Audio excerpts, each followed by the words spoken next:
Shalom les amis, bonjour à tous et à toutes. Désolé pour le retard, j'ai voulu faire à 2 heures, mais on a fait non seulement pas à 2 heures, à 3h30. Hachem Yazor. Alors, on va commencer par notre halakha sur la Shonara. Celui qui accepte l'interprétation défavorable d'un médisant sur certains faits qu'il sait véridiques, mais qui peuvent juger positivement, on fera l'interdit de croire du Lachon Hara. C'est-à-dire, même si on entend de quelqu'un de la vérité, seulement il peut y avoir une possibilité d'interpréter favorablement ce qui a été dit, et qu'on accepte l'interprétation défavorable, ça s'appelle l'interdiction de croire dans du Lachon Hara. Si la victime du Lachon Hara est un homme craignant Dieu, et qu'en écoutant les propos médisants à son sujet, on lui refuse le bénéfice du doute, la faute est plus grave encore, puisque la Torah nous demande de juger favorablement les personnes pratiquantes. Cela s'applique aussi à toute critique des décisions d'un Beddin ou d'un maître de la Torah. Alors, plus le niveau de la personne dans son engagement dans la Torah est grand, plus il faut faire attention de pas accepter tout ce qui peut se dire comme médisance et interpréter positivement. Sinon les conséquences elles sont plus graves. Voilà les amis pour la halachot de la Shonara. On avance.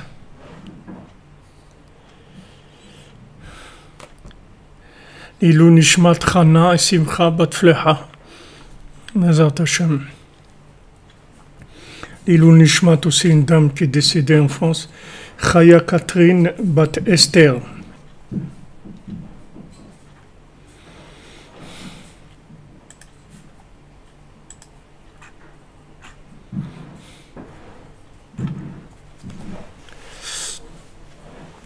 Alors, on commence le Likutei Halachot sur la Torah 55.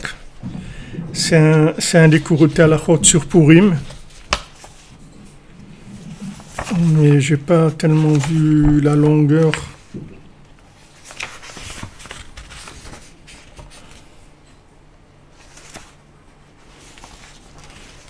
C'est pas très long, enfin, une dizaine de pages, quoi. C'est dans Likutei Halachot sur Purim, Halakha He. Al-pi ma'amar Rabba Shaul Omer kover bentim haïti pa'am achad ratzti besefer rishon siman nun he. Donc ça va aller d'après la Torah 55.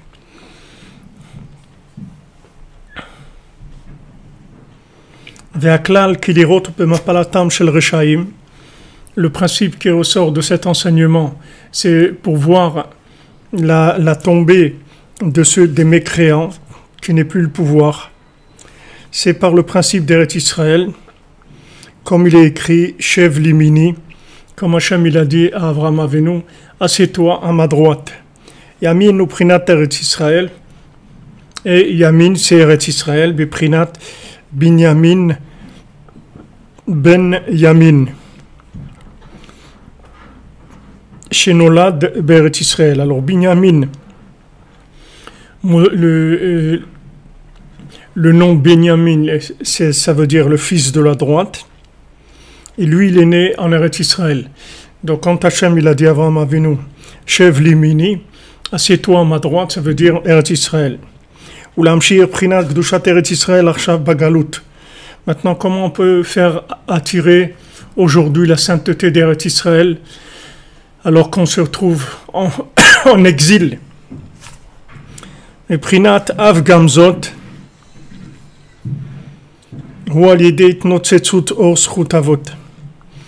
comme on avait vu, Av Gamzot, elle dit malgré que vous serez en exil, alors je resterai avec vous. C'est-à-dire Hachem il a dit malgré qu'il y aura l'exil d'Eretz Israël, c'est-à-dire que la sainteté d'Eretz Israël sera cachée, malgré ça, il y aura toujours une possibilité de la tirer.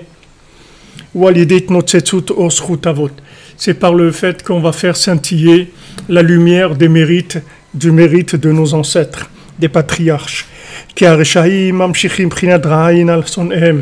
Parce que comment ils fonctionnent les Réchaïm, comment ils fonctionnent les mécréants, les méchants, ils attirent le mauvais œil sur leurs ennemis. C'est comme ça qu'ils fonctionnent. Et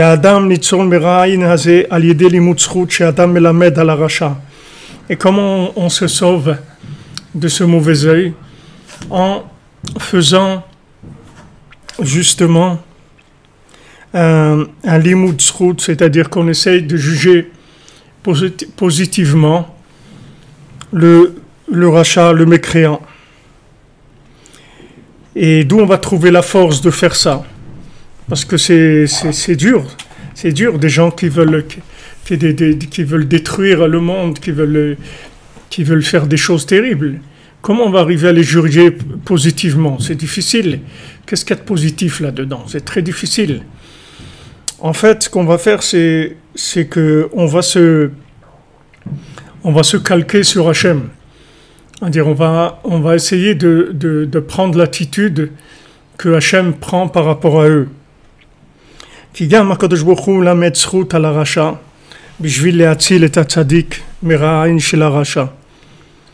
Parce qu'Akadosh Baruch Hu lui-même, il utilise cette technique-là.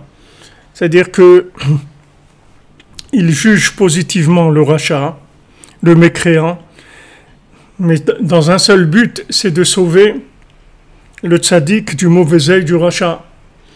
Donc quand la Torah nous dit tu dois juger positivement le mécréant, c'est pas pour faire un acte de grandeur d'âme, c'est technique, c'est-à-dire c'est comme ça que en fait tu vas te débarrasser de son mauvais œil.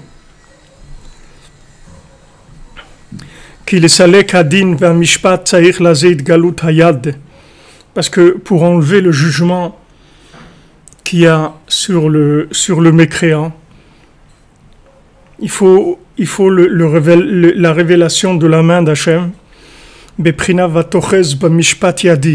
comme c'est écrit, ma main, Hachem dit, elle tient dans le jugement.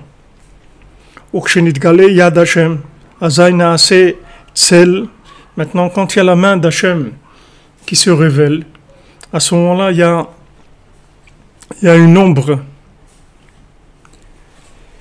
qui se crée.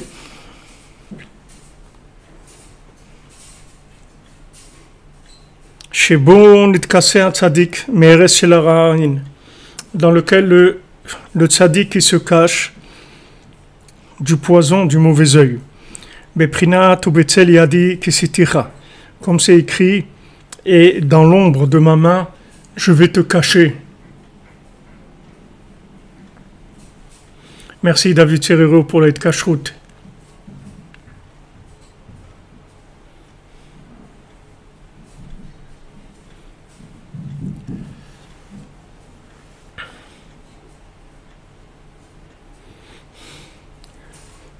אני מגשר עצמי שהוא שאר נפרד צדק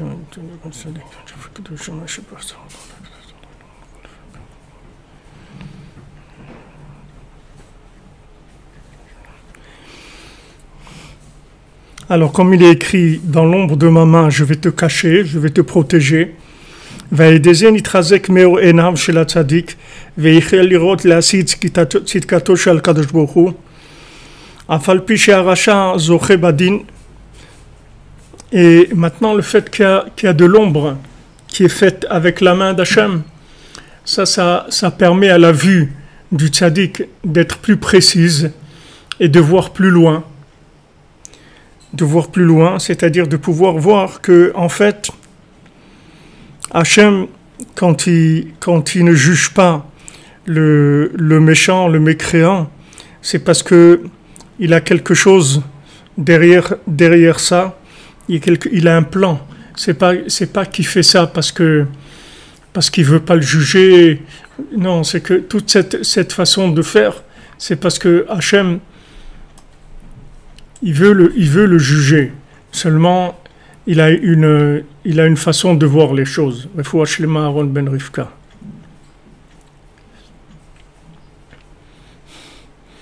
Quelqu'un dit du mal de nous, alors il faut demander à Hachem. Qu'est-ce que ça veut dire se défendre? Que vous allez l'appeler, vous lui dites arrête de dire du mal de moi. Faut Shlema pour Madame Colette Arous, Bat Jninet Arous et Raveliaou Arous.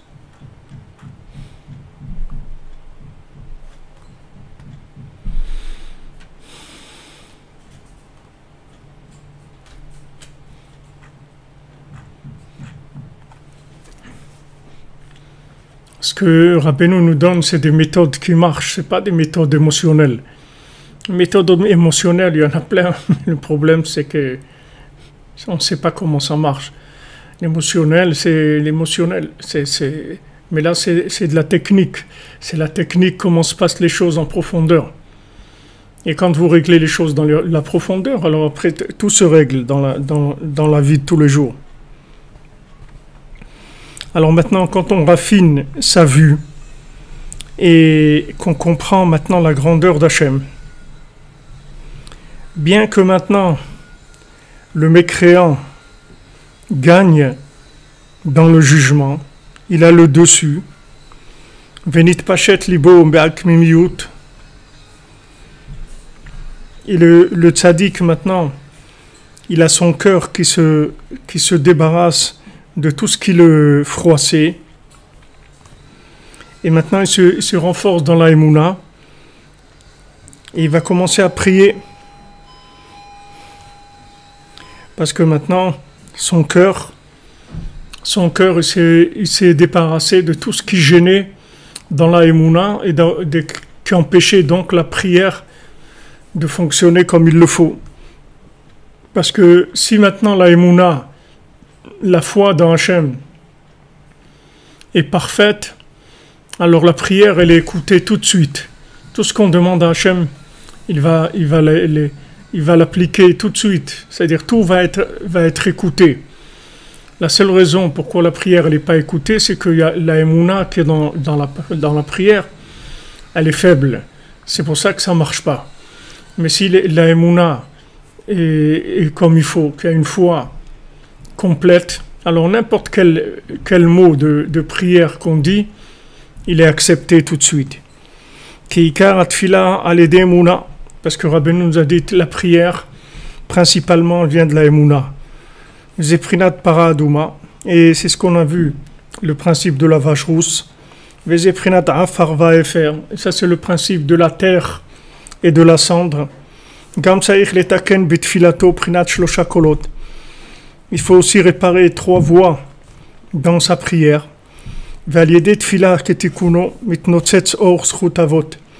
Et par le fait que maintenant la prière est comme il faut, alors il y a un mérite des avot qui scintille. C'est-à-dire le mérite des patriarches qui va s'appliquer, qui va venir. Merci Victor Berman, qu'Hachem vous bénisse, Bezat Hachem. Vous ayez toutes les jours, toutes les délivrances, Bissoud Rabbeinu. Ou Beatar de Avot Taman, Shrinta Taman. Là où il y a les patriarches, alors il y a la Shrina. Alors s'il y a la Shrina, alors tout est gagné, puisque la prière va être écoutée. Chez Prinat Chala, Prinat Gamzod. La Shrina, elle est là-bas, et elle représente la Chala. C'est-à-dire la Chala, ça veut dire qu'elle est présente. Elle est présente. Qui est Gamzot. Gamzot, on avait dit, même que vous serez en exil, je serai toujours avec vous. C'est-à-dire la Shrina, elle restera toujours avec nous. Qui Gam, Prinat Chala, Shiur même Gimel Betim. Parce que Gam, c'est le principe de la Chala, c'est-à-dire qu'on prélève la Chala, qui est la mesure de 43 œufs, Veprinat Yerushat Eretz Israël. Et même Gimel, c'est quoi? C'est l'héritage d'Eretz Israël. Merci, Maury Letellier. Hachem, il vous bénisse. Ils envoient toutes les brachot. Merci, Idriss. Hachem, il vous bénisse. Toda Rabba. Validé Prinat Eretz Israël. L'odai shenitzol miraim shel hareshaim. Et maintenant, par le principe d'Eretz Israël, non seulement il va être sauvé du mauvais œil des mécréants, et là, gam roe bahem machem ratzul irodbo. Il va voir en eux ce que eux ils ont voulu voir en lui, c'est-à-dire tout ce qui lui souhaitait de mal, tout ce qu'ils voulaient voir en lui de mal, ça va retourner sur eux, c'est-à-dire que c'est ce qui va se passer avec eux justement.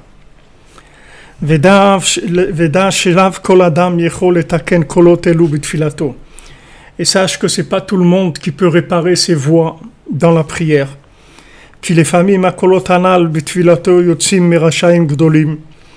Parce que des fois, les voix en question dans la prière, ce sont des voix qui sortent de gens, des mécréants, des gens qui sont très très très bas dans leur façon d'être, c'est-à-dire des gens très pervers, très très malades, c'est-à-dire dans leur apicorsout, c'est-à-dire dans leur hérésie. Des fois, des gens qui sont très forts dans l'hérésie.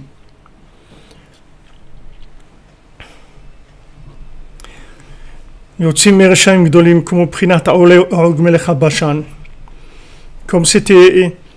c'était le cas pour Og, le géant Og, le roi de Bashan, que même Moshe Rabbeinu, il avait peur de lui.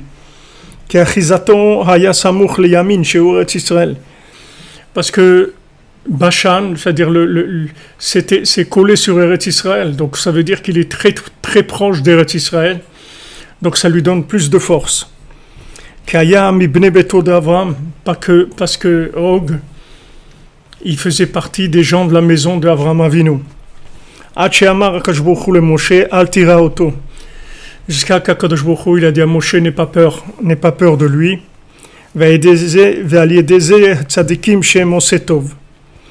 Maintenant, grâce à ça, les tzadikim, que eux, ils font que du bien. Hem zochim lifnei Hashem. Ça, ce qui amène que les gens qui font le bien, alors ils vont réussir dans le jugement devant Hashem. Ki kodem kritut hareshaim haya pnei Hashem mustar umechose beosera kedei leachritam. Parce que avant la destruction des Reshaïm, des mécréants, alors il y avait le visage d'Hachem qui était caché dans ceux qui font le mal, qui est délé achritam pour les détruire. Ve'arshav tekef kesheroim bekritot reshaim tekef nitgale pnei Hashem la'asot tov. Une fois que maintenant les mécréants ils ont été éliminés par le fait que ce qu'ils ont voulu voir dans les gens qui font le bien, ça s'est retourné sur eux. Donc on voit que en fait les mécréants, les gens qui croient pas en Dieu, ils ont reçu sur eux tout le jugement d'Hachem. Alors à ce moment-là, ça permet de voir le visage d'Hachem dans une vérité qui est logique, si vous voulez. C'est-à-dire, tant qu'on n'arrive pas à ça, alors la vérité, elle n'est pas logique, puisque c'est tout inversé. C'est-à-dire, on voit que les gens qui veulent du mal, des gens qui veulent détruire, des gens qui veulent faire des choses terribles dans le monde, ils réussissent, ils arrivent, ils sont en bonne santé, ils avancent, ils font des trucs, etc. Et bien qu'on ne comprend pas, mais on sait que c'est comme ça, c'est tout. Hachem, il sait ce qui se passe. Hachem sait exactement ce qui se passe, encore beaucoup plus que nous. Nous, on sait un petit peu, et en plus qu'il nous raconte les informations, il y a beaucoup de choses que les informations ne racontent pas, il y a beaucoup de choses qui sont déformées, il y a beaucoup de choses qu'on ne sait pas. Mais quand on voit, en fait, qu'il y a un problème dans la logique du jugement d'Hachem, qu'on ne comprend pas pourquoi Hachem il n'intervient pas pour détruire le mal, il faut rester Il faut rester tranquille et avoir confiance en Hachem. Et savoir que Hachem, il veut encore beaucoup plus que nous détruire le mal. Puisque Hachem, il a créé ce monde pour le bien. Il n'a pas créé ce monde pour le mal. Et normalement, le mal, il doit pas, une seconde, il ne doit pas exister. Dès qu'il y a quelque chose de mal, ça doit être détruit immédiatement, normalement. Mais Hachem, il fait ça, il a son calcul. Comment Hachem, il fait pour laisser le bien se développer. Hachem, il retient avec sa main, il retient son jugement, on a vu. Et quand il met sa main pour retenir son jugement, avec sa main, il fait de l'ombre sur le tzaddik. Et cette ombre-là, elle fait que le tzaddik, il peut justement rentrer dans la Emouna et voir comment Hachem, en fait, il avait raison. Et tout ce que Hachem, il a fait, c'est que pour du bien, c'est tout.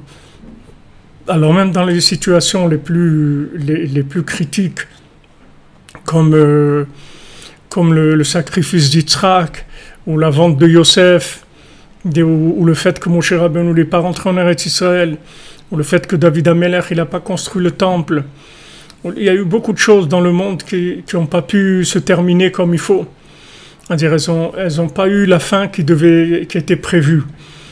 Il faut savoir que tout ça, c'est calculé, c'est quelque chose qui est connu par Hachem. Hachem, il sait exactement ce qui se passe avec chacun et chacune d'entre nous. Il n'y a personne qui est dans un truc à peu près comme ça et qu'on ne l'a pas vu.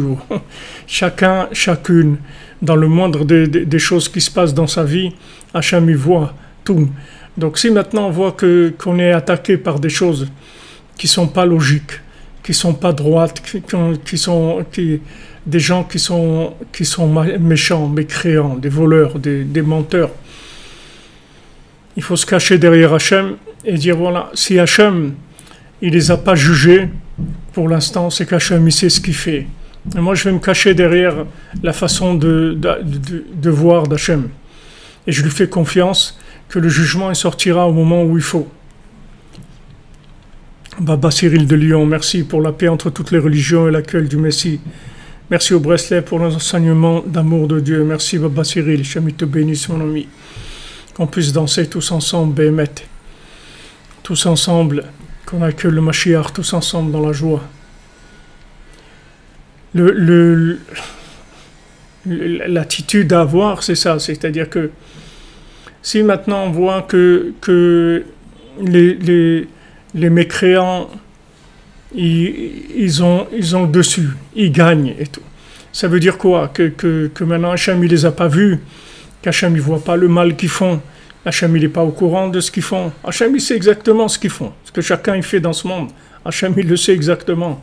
Il n'y a aucun moment où Hachem, il a oublié quelque chose, où il n'a pas vu. Hachem, il sait exactement tout. Donc si maintenant Hachem, il a décidé que pour l'instant, il ne fait pas de jugement, il sait pourquoi. Il sait pourquoi, il a un calcul. Et ce calcul-là, ce n'est pas l'avantage des méchants. Ce calcul, c'est leur désavantage total. C'est pas du tout parce que tout le bien qu'Hachem il leur fait, en fait, c'est uniquement pour raffiner leur destruction, c'est-à-dire récupérer tout le bien qu'il y a en eux, de manière à ce qu'après ils aient plus de vitalité.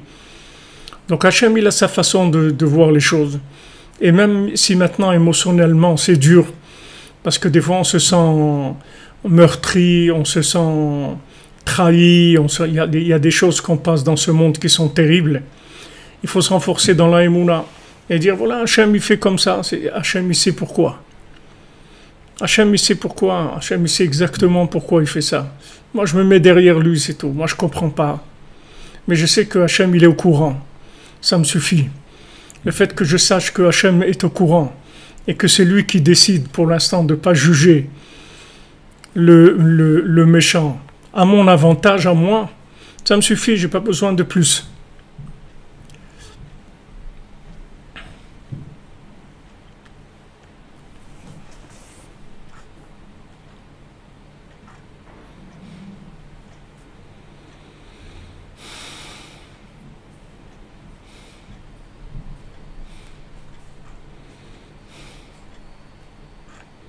Ouais, les gens ils parlent de n'importe quoi, hein, ils racontent la canicule et les trucs. Ouais, et la canicule, il y a beaucoup de canicules qui sont passées dans la vie. C'est pas C'est pas ça le principal. Le principal, c'est aujourd'hui.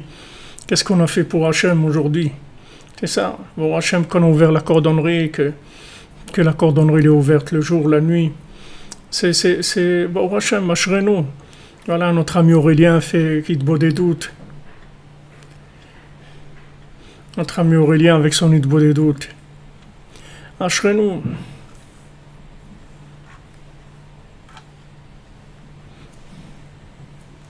Vous comprenez?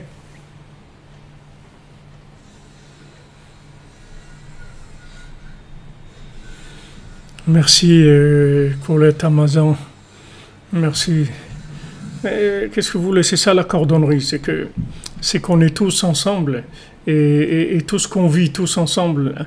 Alors nos âmes, elles l'expriment dans de la Torah. Rabbeinu il dit que il prend les âmes de tous ceux qui sont dans sa yeshiva et il les monte ensemble en haut et il fait descendre une Torah complètement nouvelle avec eux tous les jours une Torah complètement nouvelle. Donc Rabbeinu nous apprend comment il fonctionne ce monde. C'est sûr que si on ne sait pas, on ne nous a pas dit. Alors quelqu'un nous a fait du mal, des trucs et tout, on va se mettre en colère, on va vouloir le frapper, on va vouloir faire des choses, ou se venger, ou des choses comme ça. Mais si on sait que Hachem, il sait exactement qu'est-ce qu'il nous a fait, il sait exactement ce qui se passe. Il n'y a pas de problème. Pourquoi on va s'en mêler? On risque de tout fausser. On risque de tout fausser. Même si dans la logique c'est incompréhensible, comme Abraham Avinu, il va pour sacrifier son fils, il ne comprend rien. Il ne comprend rien, c'est-à-dire qu'est-ce que c'est ce truc-là? Qu'est-ce que c'est le... Hachem, il m'a dit que Yitzhak, ça va être une grande descendance pour moi. Qu'est-ce que c'est maintenant? Il me dit de le tuer, etc. Incompréhensible. Incompréhensible. Mais le fait que maintenant, Abraham Avinu, il fait confiance dans Hachem, et il y va tranquillement, avec ça, il a réussi. Merci Samantha, qu'Hachem vous bénisse.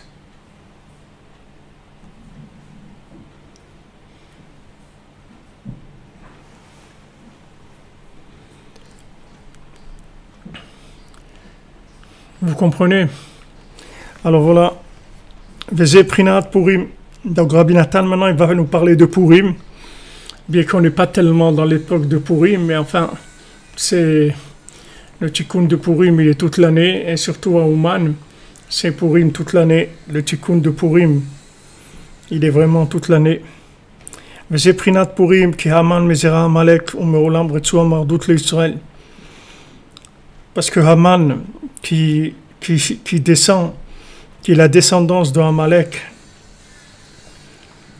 alors c'est toujours une Retsuan Mardout, c'est-à-dire comme une ceinture pour frapper le Ham Israël.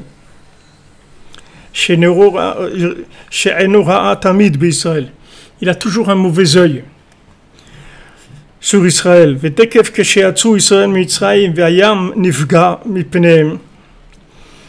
Et dès qu'ils sont sortis d'Égypte et que la mer Nifga, elle s'est ouverte devant eux, et que Paro et ses armées se sont noyés. Depuis ce moment-là, Amalek il a un mauvais œil sur eux.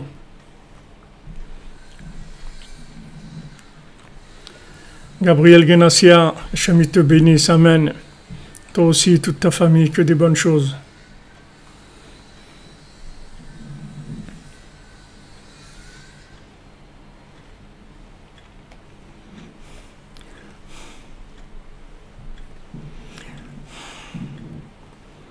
Alors Amalek, depuis qu'on est sorti d'Égypte, tout le temps il nous en voulait. Ve'amad alehem, et tout le temps il se tenait sur eux. Ve'Hashem idbarach hu ochez ba'mishpat yado alav. Et qu'est-ce qu'il fait Hachem? Il retient son jugement sur Amalek. Au lieu de le détruire tout de suite, non, Hachem il retient son jugement. Umari chapo alav, zezvan rav meod. Et Hachem, il est patient avec Amalek Ça fait très très longtemps que Hachem il est patient sur Amalek. Et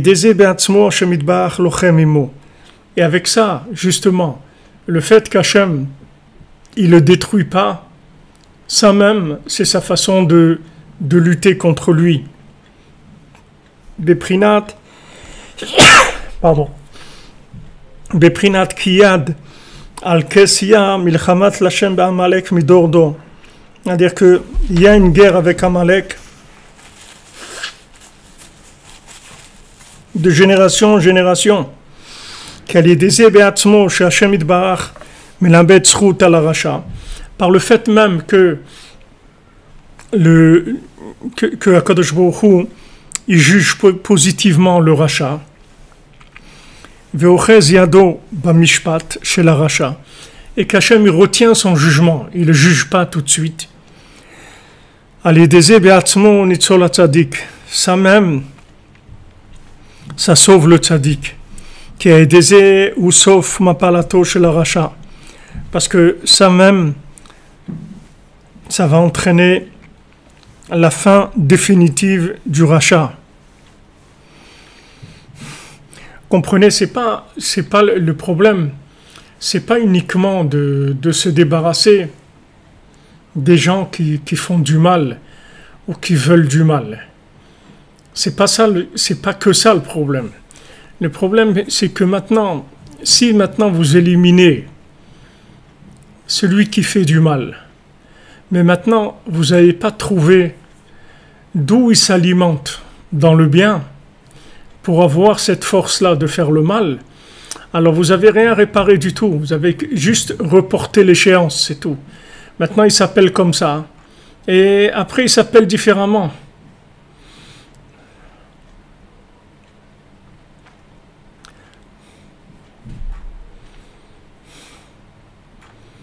Vous comprenez? Eric Raphaël Ben Kamuna Malka, Refoua Shlema et un bon zivouk Bezat Hashem.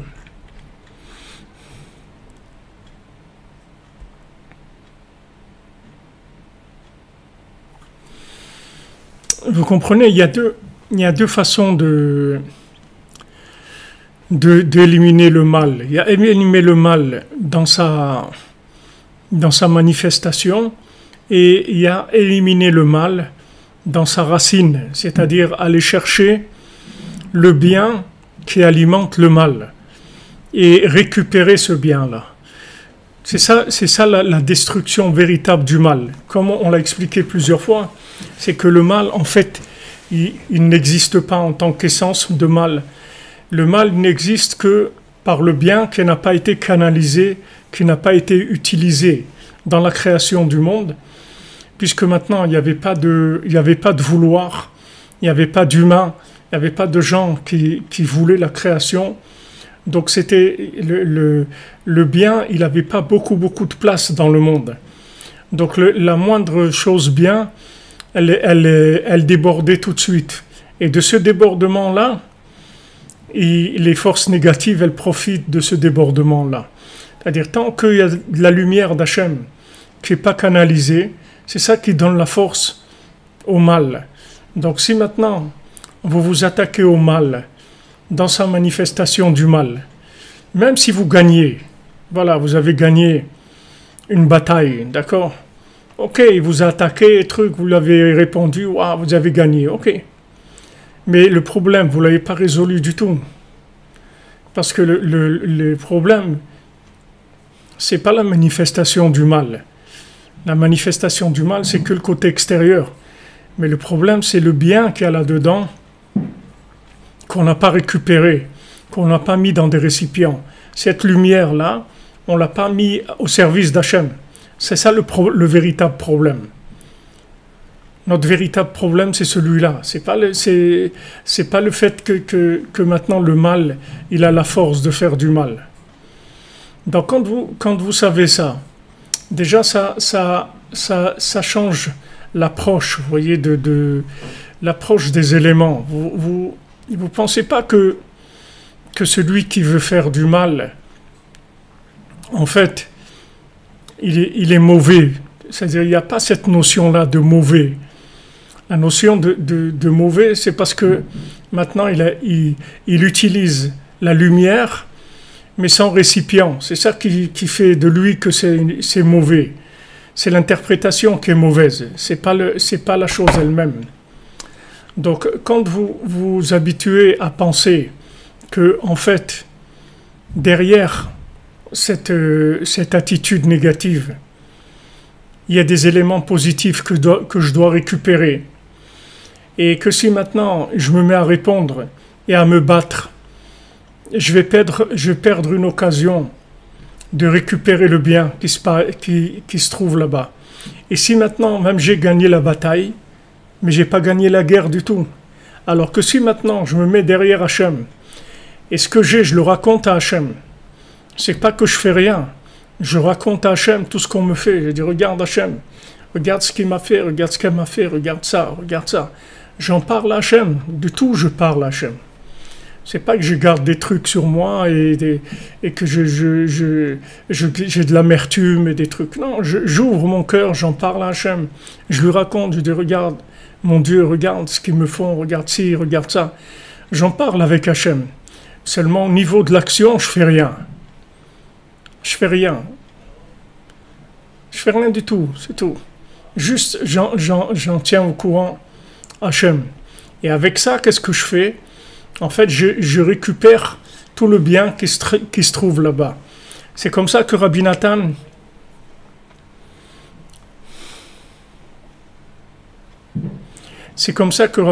il a lutté dans toute la marloquette qu'il a eue contre lui. Tous ces gens-là qui ont voulu lui faire tellement de mal et qui voulaient le tuer et tout. Et comment Rabbi Nathan, il a réagi? En fait, c'est pas que pour lui qu'il a réagi. C'est que le fait que maintenant, Rabbi Nathan, il s'est pas battu avec eux, il a fait quelque chose d'extraordinaire. C'est qu'il a énormément apaisé l'opposition à Breslev, depuis lui jusqu'à la venue du Mashiach. Bien qu'il y a toujours des opposants. Il y a toujours des opposants. Mais seulement, c'est pas l'intensité qu'il y avait à l'époque de Rabbeinu ou de Rabbi Nathan. Rabbi Nathan, c'était le maximum, c'est-à-dire de l'opposition. Mamash terrible. Mamash terrible.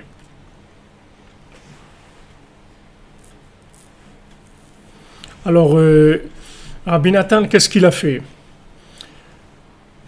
Il se levait à Chatzot, il racontait à Hachem, il dit, voilà, regarde Hachem, regarde ce qu'ils me font. Qu'est-ce que je veux, moi? Je fais quoi? C'est quoi ma vie? Qu'est-ce que je fais de mal? Donc ces gens-là, ils me veulent tellement de mal, pourquoi? Et voilà, il le raconte à Hachem, comme elle a raconté sa fille, la fille de Rabbi Nathan, Chana Tzirel, je crois qu'elle s'appelait. Elle a dit, les chatzot que j'ai entendus de mon père, pendant qu'il y avait la guerre terrible contre lui, ces chatzot, je ne les ai jamais entendus dans sa vie, que à cette période-là. Parce que Rabbi Nathan, il s'investissait beaucoup plus, encore plus dans la prière quand il voyait qu'il y avait des difficultés. Il ne croyait pas que c'est de la faiblesse, parce que Rabbi Nathan, il avait du pouvoir. Rabbi Nathan, il avait beaucoup de pouvoir. Rabbi Nathan, il avait des élèves de Rabbeinu qui étaient les aristocrates d'Ouman, qui étaient introduits chez le tsar, et ils pouvaient chasser d'Ukraine n'importe qui. Il avait du pouvoir, ils lui ont proposé, il a dit, regarde, on leur fait pas de mal, juste on va les faire sortir du pays, ils pourront plus rentrer. Rabbi Nathan, il a dit, jamais de la vie. Pourquoi? Parce que, si vous voulez, quand on va utiliser les mains, c'est-à-dire qu'on va utiliser la violence, qu'on va utiliser on va faire la bataille avec les moyens de la manifestation, si vous voulez, du mal, on va renforcer le mal encore plus. En fait, on va lui donner encore plus de force.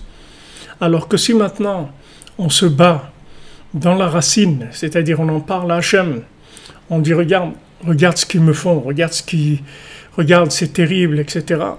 Quand on parle avec Hachem, qu'est-ce qu'on fait? On récupère le bien qu'il y a chez eux.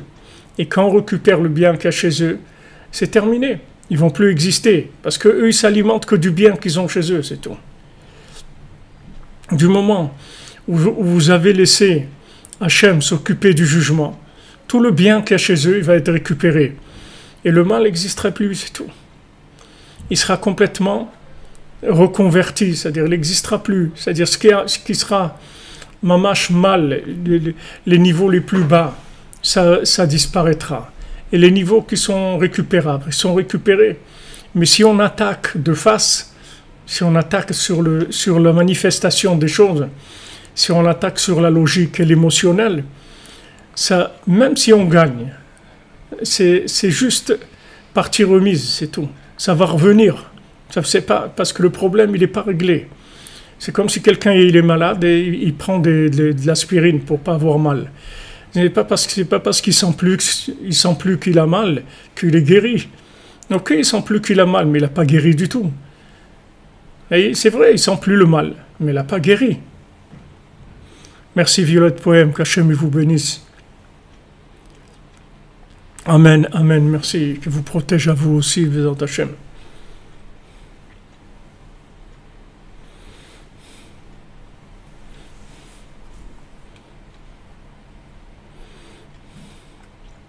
Vous comprenez?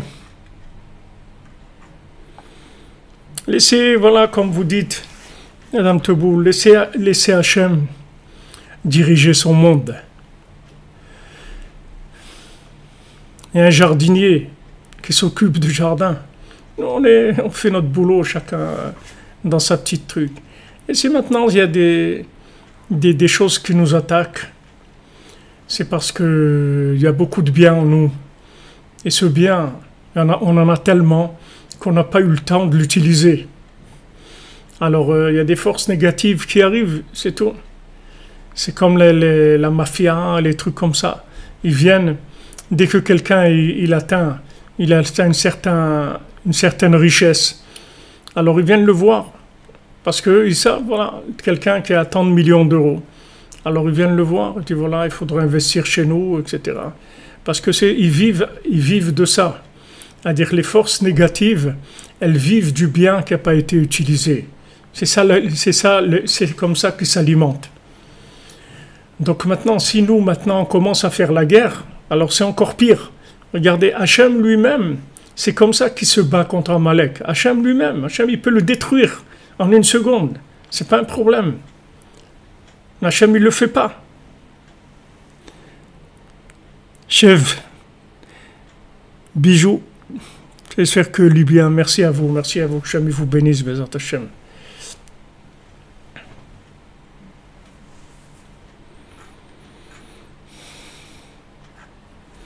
Oui, je suis essoufflé, fatigué un petit peu, mais bon, Hachem, ça va. Merci, Eric. Vous comprenez? C'est-à-dire, on est là. On voit des choses autour de nous. Mais on ne sait pas, nous, derrière tout ça, qu'est-ce qui se passe exactement.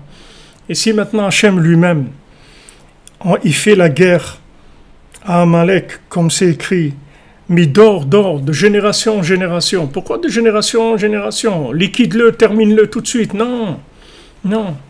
Parce que s'il le termine tout de suite, il ne va pas récupérer le bien avec lequel Amalek se nourrit. Donc on n'a rien gagné.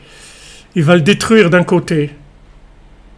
Et il va ressortir de l'autre. Non, on n'a rien fait du tout. Donc maintenant, qu'est-ce qu'il faut faire? Il faut de la patience. Et ne vous faites pas de soucis.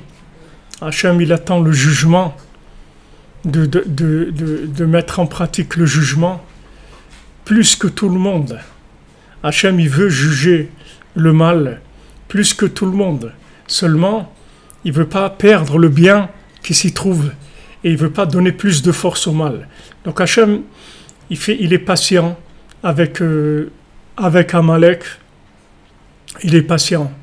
C'est-à-dire, il dit voilà, ok, de génération en génération. Chaque génération, un petit peu. Chaque génération, encore un petit peu, encore un petit peu. Et c'est comme ça qu'il fait avec nous aussi individuellement. Maintenant, on a attaqué par-ci, par-là, un truc. Il ne faut pas lever la tête et commencer à se battre et tout, parce que on peut avoir des difficultés, mais même si on gagne, on n'a pas réparé le problème. Il va revenir le problème. Le problème, il faut le résoudre en profondeur, de manière à ce qu'il ne vienne plus. Ni chez nous, chez nos enfants, ni chez nos petits-enfants, il faut le faire disparaître le problème du monde. Et comment on va faire disparaître le problème du monde? Par le fait que le bien qui nourrit le mal, il sera récupéré. C'est tout. Une fois qu'on va récupérer le bien qui nourrit le mal est terminé, parce qu'il n'existe que sur ça. Donc ça, c'est ce que Rabbeinu nous apprend, et ce que Rabbi Nathan il développe ici, et qu'on va avancer, Bezrat Hashem. Je suis désolé, je suis obligé de m'arrêter maintenant, parce que j'ai un rendez-vous en ville, il faut que je cours. Be'atzlacha les amis, merci d'être là. Merci, que des bonnes nouvelles pour vous.